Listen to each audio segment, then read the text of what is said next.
السلام عليكم. السلام ورحمة الله. ابو زياد يقولون انت اليوم تطلع بتلفزيون الفيحاء وكمذيعه بالفيحاء، تقول هذا لو اخر يوم بعمري لازم اقابله، انت شو تقولها؟ والله انا اقللها. ايه اقللها يعني انت كم دوب ما عندك اهل عمام، كم دوب تطلعين وتحكين عليه بالتلفزيون؟ يعني انا اكثر روحي بهذا. هذا ما ابي بس 5 طلقات، انطيني خلنا نرمي روحي مت. انطيني خلنا اكثر روحي. يوميا طلعتني كوكوشتها وهي سترشم اللي شفالون. عمي انطيك مهله 3 ايام. ايه. انا راح اروح اشتكي عليكم بالفيحاء. ايه اشتكي عليكم عند القاضي ابو المعقل. اشتكي عليكم لو تيون تعوضوني دعوه تعويضيه. ايه. لو ماكو احط بيكم الصبيان. انزل عليكم بهاي.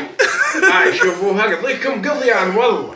واول ما هي هاي تطلعك، اول ما اوصل لك اصكك براسك وبعينك. ايه. شنو ابويا يوميا طلعتيني على التلفزيون ماخذ اذن انت مني؟ وانت شو محصل؟ وانا شو محصل؟ بس الوالد هي يوميا طلعت تضحك علي. يلا شنو عمي مكتب حنيش ايش كبره وايش قده واذاعه. لا ما يصير، حقوق نشر هاي. احنا جايين احنا ننزل هاي الفيديوهات.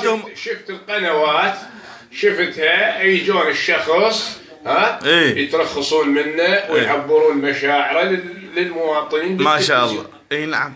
شفت يوم طلعتيني انا احب جدي حنش. انا عمي تحبيني؟ تعال انت بس تعال.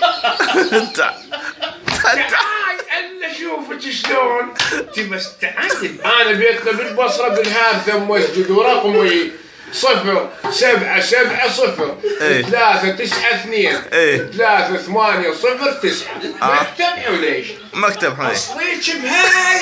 ليش ما تلفين البصره وتعطيني كلام ويا شيوه؟ سد ابوي.